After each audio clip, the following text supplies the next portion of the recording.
It's your section 105 to 117 transfer of property act. ठीक है, आ जाइए सेक्शन 105 पर। ये लीज को डिफाइन कर रहा है। What does it define? क्या बोल रहा है ये? अ lease of with number mark करिए 105 को पहले तो। अब ये क्या बोल रहा है? A lease of immovable property is a transfer of a right to enjoy such property. सिर्फ एंजॉय करने के राइट को ट्रांसफर किया जा रहा है यहाँ पर। ठीक है, मेड फॉर सर्टेन टाइम। अब लीज है और यहाँ पर सर्टेन टाइम भी दे रखा है, ड्यूरेशन, है ना।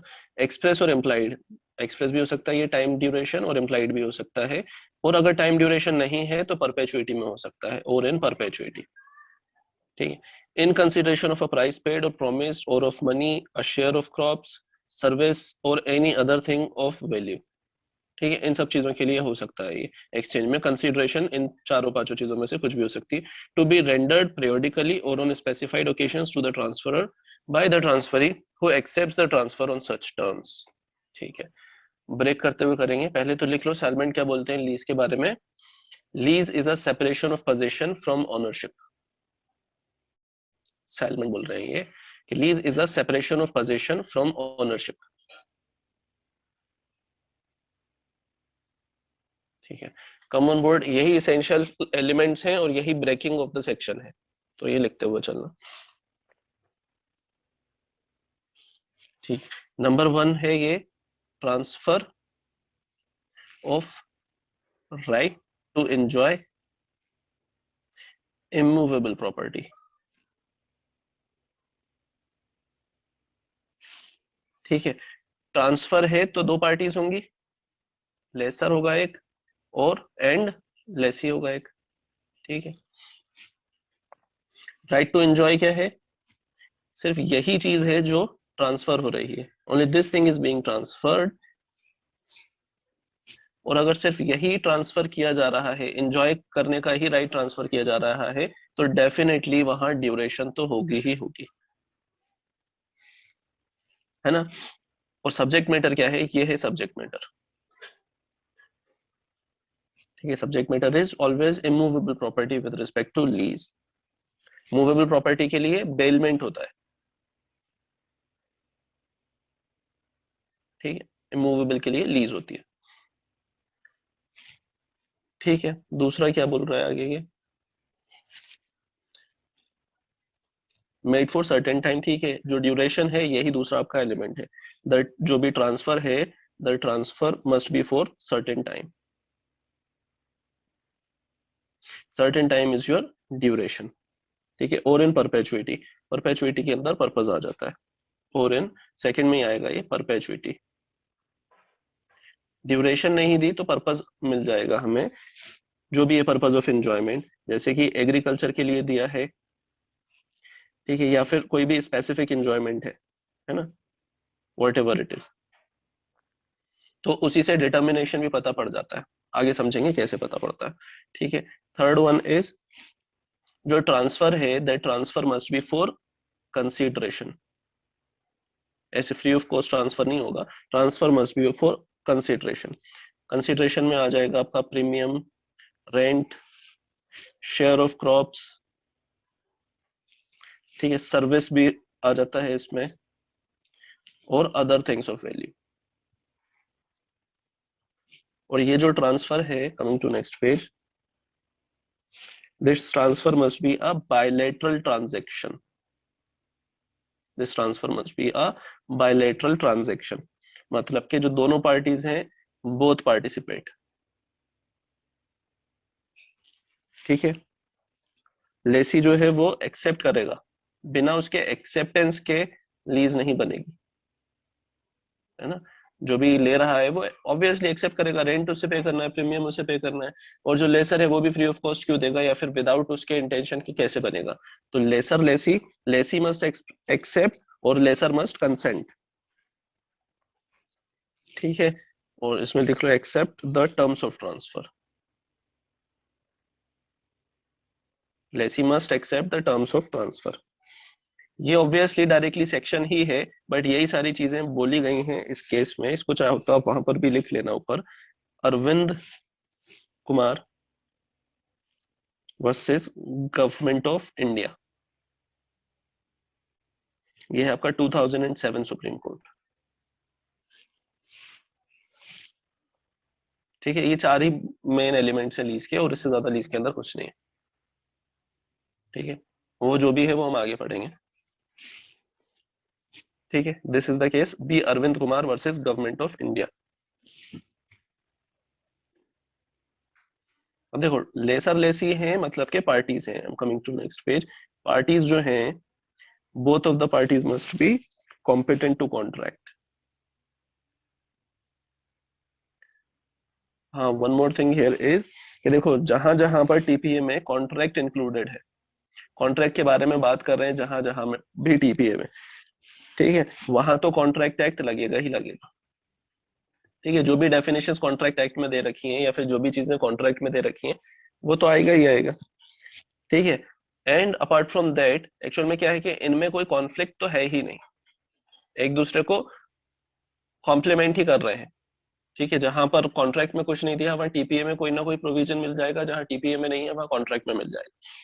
ठीक है, कॉन्फ्लिक्ट तो बिल्कुल भी नहीं है इनमें।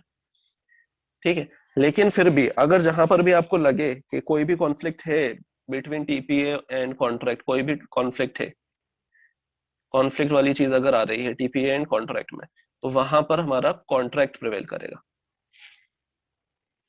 ठीक है, ऐसे तो है ही नहीं, बट कभी भी आपको लगे कि हाँ भाई ये वाली चीजें कॉन्ट्राडिक्टरी हैं, तो वहां पर हमेशा जो कॉन्ट्रैक्ट में दे रखा है उसे, and I am not talking about contract, I am talking about the contract act. वो जो पार्टीज के बीच में एग्रीमेंट या कॉन्ट्रैक्ट हो रहा है उसके बारे में नहीं, वो तो प्रिवेल करेगा ही करेगा, वो एक अलग चीज है। But if it comes to TPA, this act and this act, तो this prevail, contract act prevail.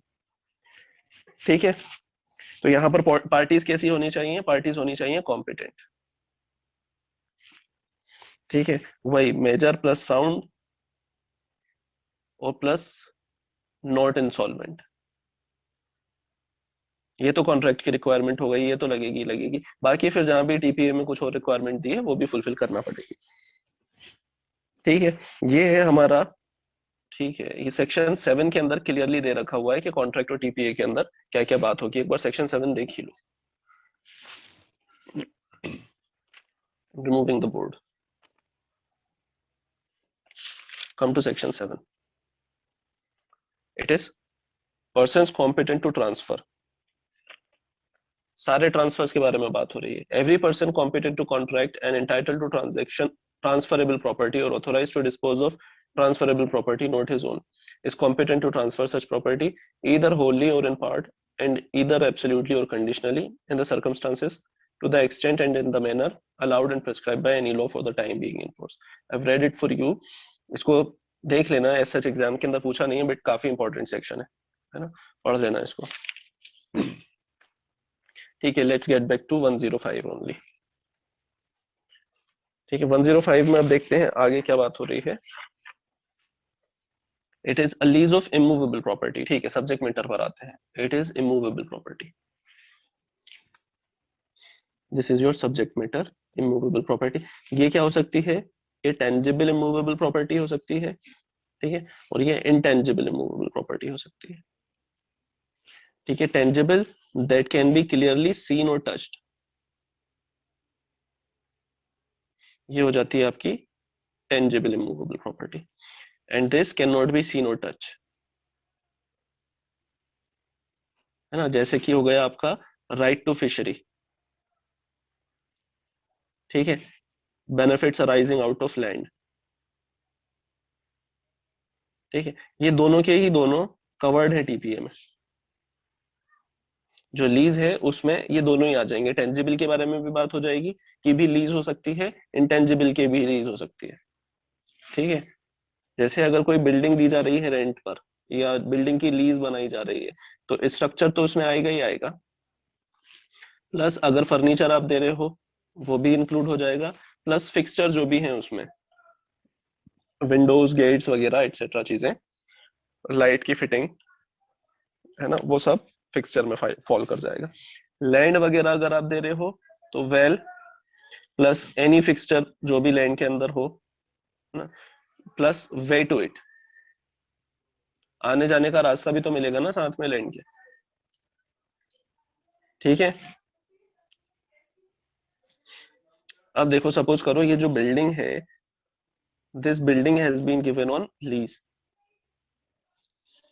ठीक है, और जो टेनेंट है या लेसी है, I am sorry, this lessee destroyed that building, ठीक है, तो ये डिस्ट्रक्शन जो है बिल्डिंग का, ये टर्मिनेट कर देगा लीज को।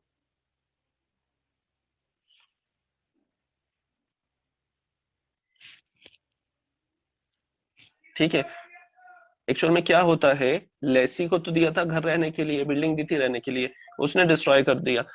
इसके पास में अब कोई राइट नहीं है कि ये कोई सा दूसरा नया स्ट्रक्चर बना दे। No right to restructure, build any sort of structure, कोई राइट नहीं है उसके पास, ठीक है। और जब कोई राइट नहीं है तो लीज जो है वो टर्मिनेट हो जाएगी। लेकिन स्टिल इसको जब आप डिस्पोजेस करोगे, डिस्पोजेशन जो है वो लीगल होना चाहिए। लीज तो टर्मिनेट हो गई, लेकिन ऐसा नहीं प्राइमा फेसा आप उठा के उसको फोर्सफुली बाहर कर दो, वो नहीं, आपको लीगली डिस्पोजेस करना पड़ेगा उसे, जो भी प्रोसीजर दे रखा है डिस्पोजेशन का। लीज का टर्मिनेशन हो जाना ये फिक्स है, ठीक है, बिल्डिंग वगैरह तोड़ दी तो, ठीक है, ये this is a little different thing. Coming to next page. अब देखो ट्रांसफर क्या चीज हो रही है, एक राइट ट्रांसफर हो रहा है, a right is being transferred and that right is to enjoy। और right to enjoy कब ट्रांसफर किया जा सकता है, only when possession is transferred, ठीक है। इस right to enjoy को ही हम बोलते हैं demise, ठीक है, this demise is transferred, ठीक है। तो ये क्या है, ऑटोमेटिकली demise के अंदर possession भी इंक्लूड हो जाती है, क्योंकि obviously what is being transferred, possession is being transferred। अब उसको बोल दो इस possession की वजह से आप enjoy करने का right दे रहे हो, डेफिनेटली possession दे रहा हूं तो enjoy करने का ही right दे रहा हूं, ठीक है। so this demise includes this and this,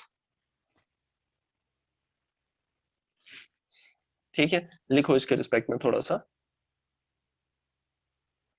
sir Jenkins के वर्ड्स हैं ये, JENKINS, Jenkins. a man who being owner of a land, a man who being owner of a land grants a lease in perpetuity, grants a lease in perpetuity, carves a subordinate interest out of his own,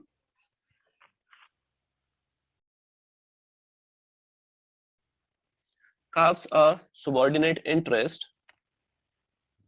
carves a subordinate interest out of his own and does not annihilate, and does not annihilate, ANNIHILATE, annihilate मतलब destruct नहीं करता खुद का, and does not annihilate his own interest, and does not annihilate his own interest, thereby the word lease, thereby the word lease implies an interest, implies an interest still remaining in the lesser, thereby the word lease implies an interest still remaining in the lesser, ठीक है। चलो एक break लेंगे, 10 minute का ले लेते हैं फिर। चलो देखो हो क्या रहा है लीज के अंदर, कम ऑन बोर्ड। लीज के पहले क्या था, बिफोर लीज, जब लीज का एग्रीमेंट बना था उसके पहले क्या सर्कमस्टांसेस थी, ऑनर जो था उसके पास में था राइट टू एंजॉय, है ना, इसके पास में था। अब लीज से क्या कर रहा है ये, he is excluding himself from using it,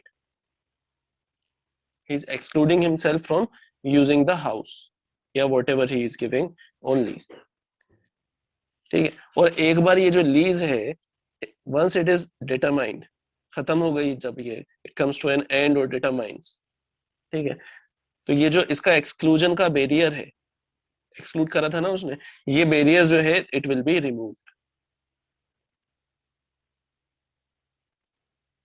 will be removed, है ना। दैट्स व्हाई हम इसको बोलते हैं कि जो ऑनर है he has carved out his interest, उसका खुद का इंटरेस्ट उसने कार्व आउट करा है, ये वाला जो इंटरेस्ट था उसका उसने कार्व आउट करा है, अपनी पोजीशन विथड्रॉ कर ली है, his position have been withdrawn by himself, है ना, और उसने वो पोजीशन जो है वो लेसी को दे दी है, ठीक है। That's why he has carved out his interest from the property and given to the lessee, ठीक है। अब देखो जो ये लीज है, this lease is heritable, lessee भी हेरिट कर सकता है इसे और लेसर भी, ठीक है। So the lease is heritable, ठीक है। हेरिटेबल का मतलब है उनकी डेथ के बाद में it will go to their heirs, ठीक है। एयर्स चाहे तो वो कंटिन्यू करें लीज को और चाहे तो छोड़ दें। ज्यादा पावर का इशू है, आ रही है लाइट जा रही, ठीक है। ये जो एयर्स हैं ये कंटिन्यू कर सकते हैं लीज को, ठीक है। एक बार हम इसको पढ़ते हैं 105 का जो सेकंड पैरा है उसे वापस से पढ़ते हैं, let's read it. Second para आपके लिए पढ़ रहा हूं मैं। It is lessor, lessee, premium and rent defined, सब चीजों की बात हो रही है यहाँ। The transferor is called the lessor, ठीक है। The transferee is called the lessee, okay. The price is called the premium, premium के नीचे लिख दो लम सम फॉर लॉन्ग, पूरा एक साल का अमाउंट इकट्ठा पे कर दिया, दैट्स द प्रीमियम, ठीक है। उसके बाद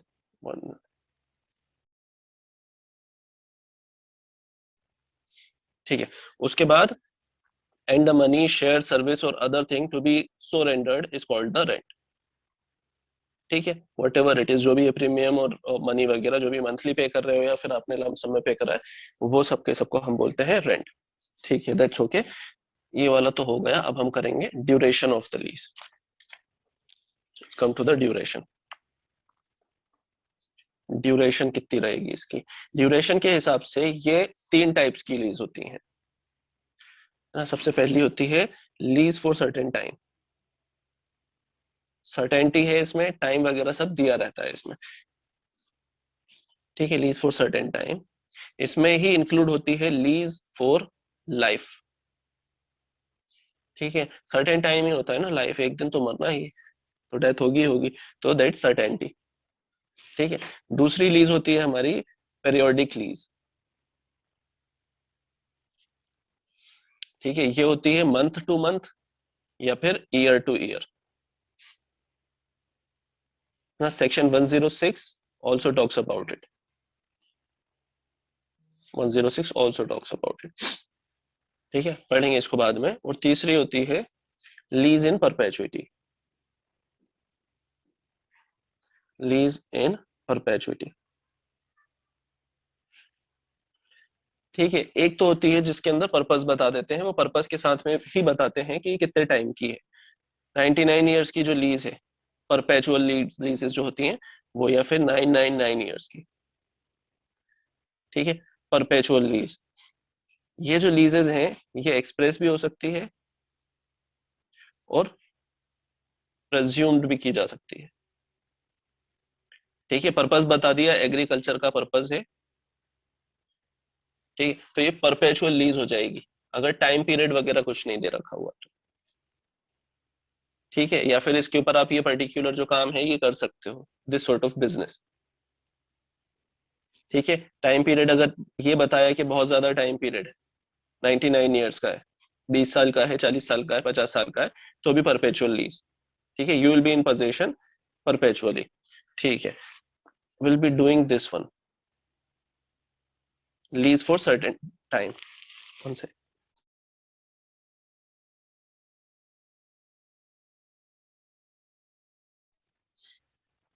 लीज फॉर सर्टेन टाइम,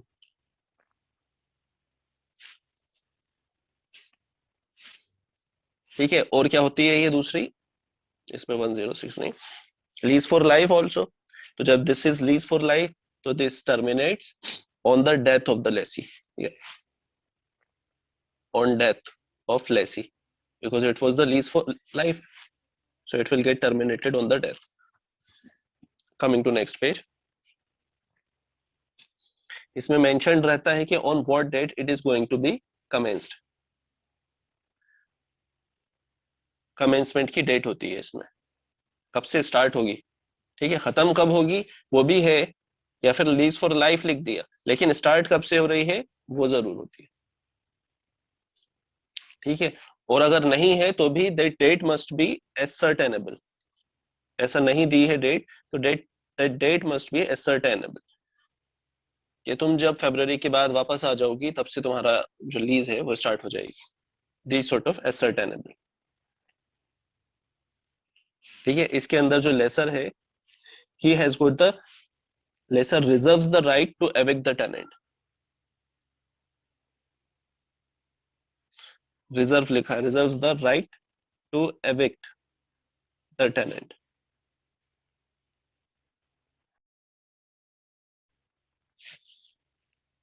ठीक है। और इसके अंदर नो इनहेरिटेंस,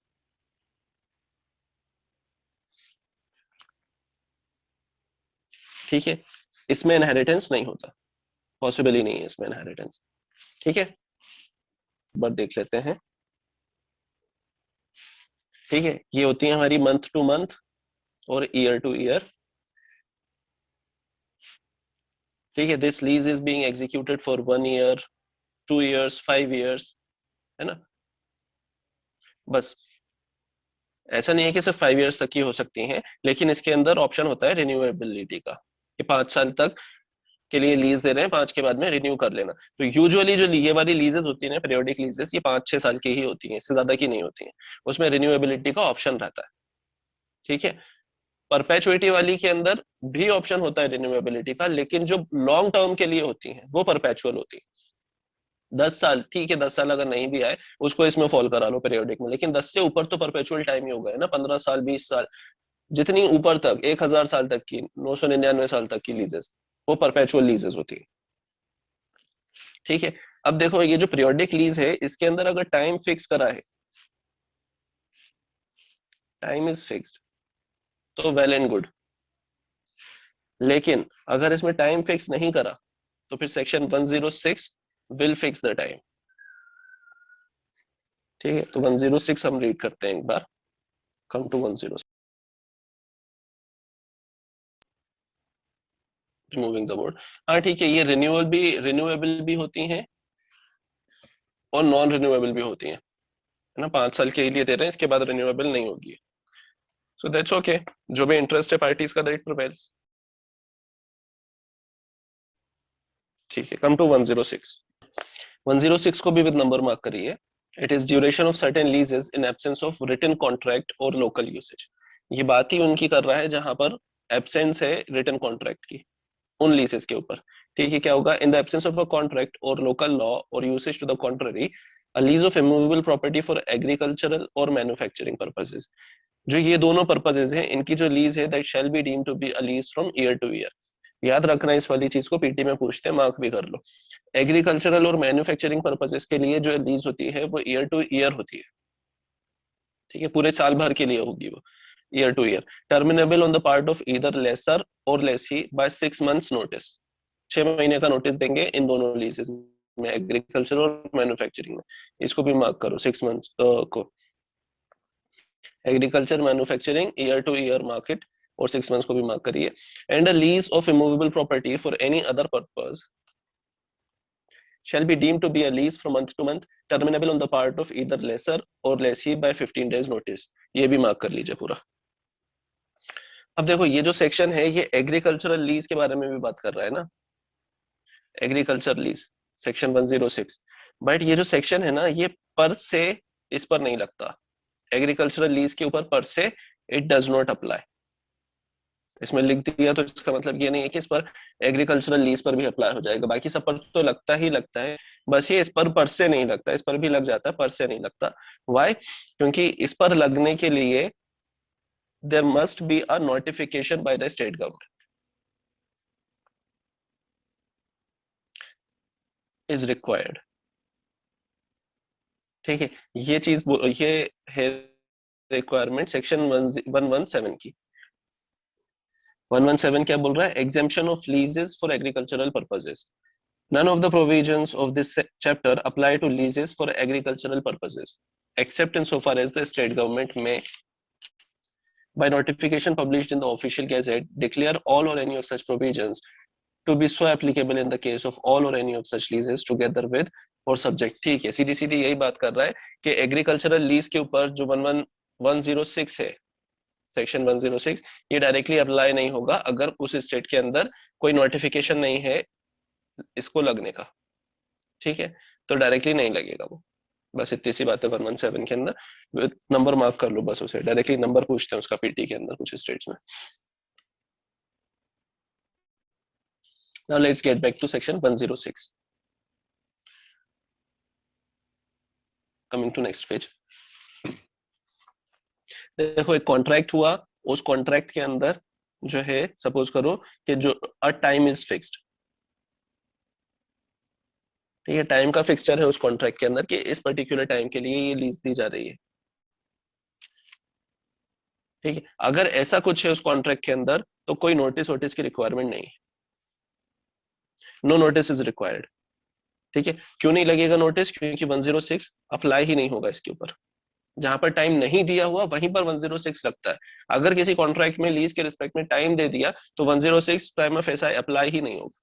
ठीक है, 106 नहीं लगेगा तो नोटिस वगैरह की जो ये रिक्वायरमेंट बोल रहे हैं ना कि अगर ईयर टू ईयर की लीज है तो 6 महीने का नोटिस देके आप टर्मिनेट करो, नो, नो रिक्वायरमेंट.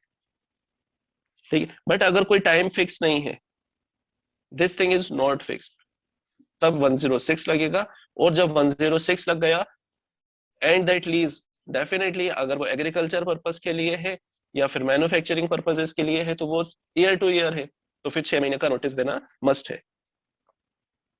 ठीक है, नोटिस के बारे में जो बात हो रही है वो हो रही है हमारी सेक्शन 111 क्लॉज एच, 111H में बात हो रही है नोटिस की. Let's come to section 111H.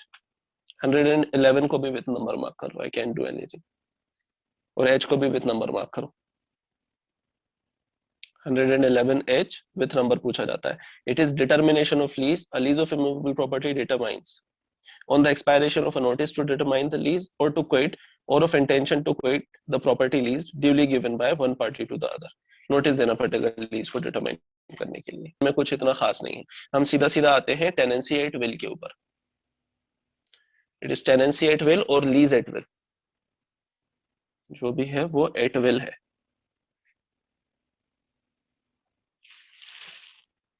ठीक है, इसमें होता क्या है टेनेंसी और लीज एट विल में कोई टाइम वगैरह फिक्स नहीं होता. Is not fixed. ऑल्दो ये तो टाइम नॉट फिक्स्ड है तो भी वो लीज हो सकती है ना, कोई इससे सच कोई बहुत बड़ा डिफरेंस तो क्रिएट हो नहीं रहा. लेकिन इसमें होता क्या है कि जो टेनेंसी या फिर लीज है that continues on the pleasure, on the pleasure of the parties. हाँ भाई आ जाओ तो मेरे घर के अंदर रहने लग जाओ, दे देना रेंट. ठीक है, ये होता है प्लेजर. जब भी दिल हो, मेरा दिल होगा मैं बोल दूंगा आपसे कि खाली कर जाओ, आपका मूड हो तो आप खाली करके चले जाना. ठीक है, आपका मूड हो आप छोड़कर चले जाना. जो मूड के ऊपर डिपेंड करती है डेफिनेटली. मीनिंग वो भी यही है एट विल का मतलब, at will whims and fancies. ठीक है, ये टर्मिनेट कब होती है? या तो it comes to an end when either the lessor or the lessee terminates it. इसे टर्मिनेट करना पड़ता है उन्हें. ठीक है, how do they terminate it? By their actions only. ठीक है, ये वाली जो लीज है this is neither transferable nor inheritable. Transfer भी नहीं कर सकते एंड इनहेरिट भी नहीं कर सकते. This was a lease at will, है ना. ये सब कुछ जो हमने बात करी अभी ये केस लॉ है. That is your Raman Lal versus भगवान दास. ये है आपका इलाहाबाद हाई कोर्ट 1950.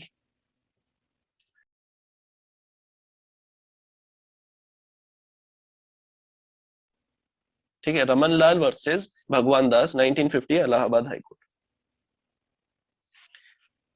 ठीक है, जो ऊपर दिया था उस सब के बारे में बात हो गई, वो इस केस के अंदर हुई। ठीक है, अब ये जो लीज और टेनेंसी एट विल है ना, ये कहीं पर भी डिफाइन नहीं है टीपीए के अंदर, डिफाइन ही नहीं करा इन लोगों ने। तो हम इसकी डेफिनेशन उठाते हैं हेल्सबेरी से, लॉज ऑफ इंग्लैंड। ठीक है, इसको लिखिए डेफिनेशन को।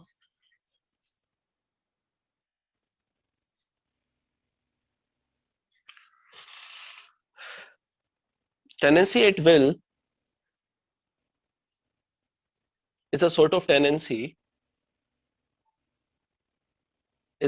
tenancy under which the tenant is in possession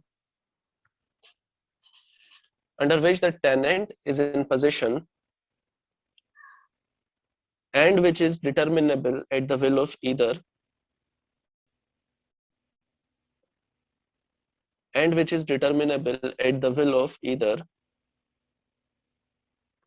the landlord or the tenant, either the landlord or the tenant.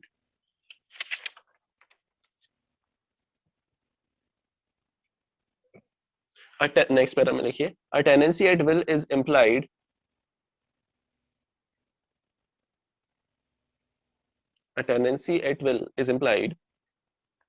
when a person is in possession. A tenancy at will is implied when a person is in possession with the consent of the owner. When a person is in possession with the consent of the owner and is not held in virtue of any tenancy. And is not held in virtue of any tenancy for a certain term. For a certain term.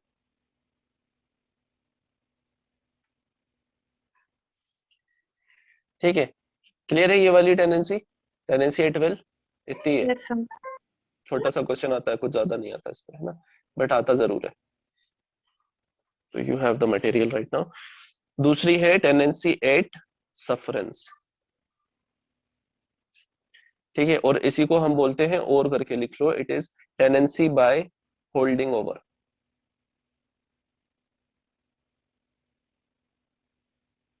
Tenancy at sufferance और tenancy by holding over.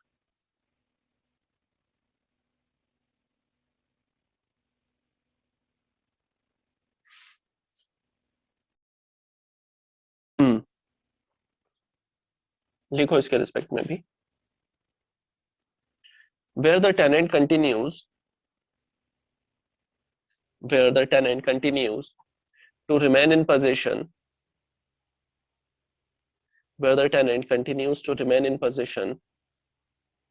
even after the expiry of the period of tenancy. Where the tenant continues to remain in possession even after the expiry of tenancy and serving of notice to quit.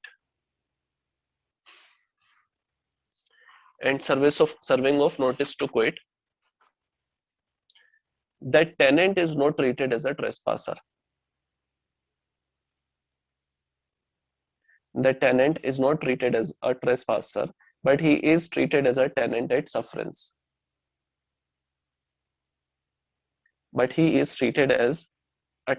sufferance.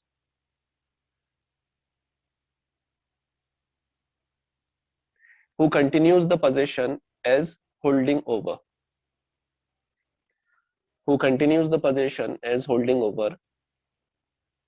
The property without any legal right.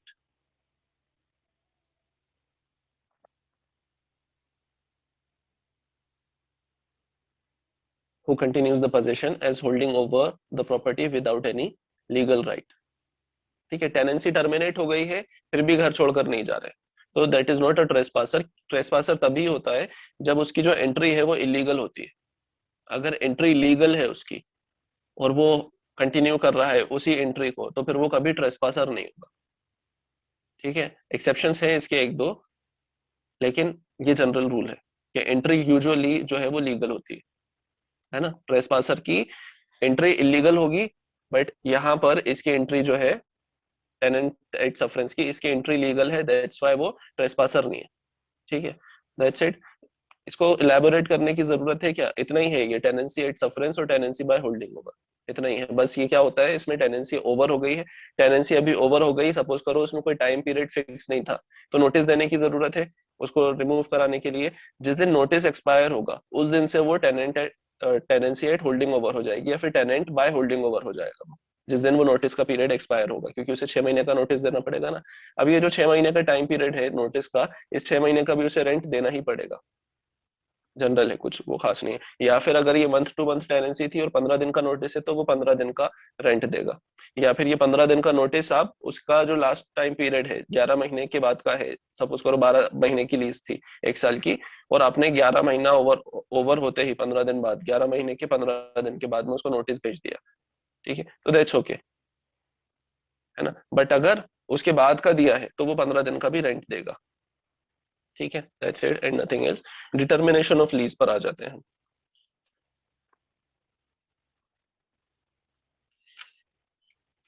ठीक है, एक काम करो, पहले इसका 106 का clause 2 देख लेते हैं हम। It is what? Clause 2 is not withstanding anything contained in any other law for the time being in force, the period mentioned in subsection 1 shall commence from the date of receipt of notice। ठीक है, तो जिस दिन से notice receive हो गया उस दिन से कमेंस होगा उसका टाइम पीरियड, वही जो अभी पढ़ लिया हमने। Third is, a notice under subsection 1 shall not be deemed to be invalid merely because the period mentioned therein falls short of the period specified under that subsection where a suit or proceeding is filed after the expiry of the period mentioned in that subsection।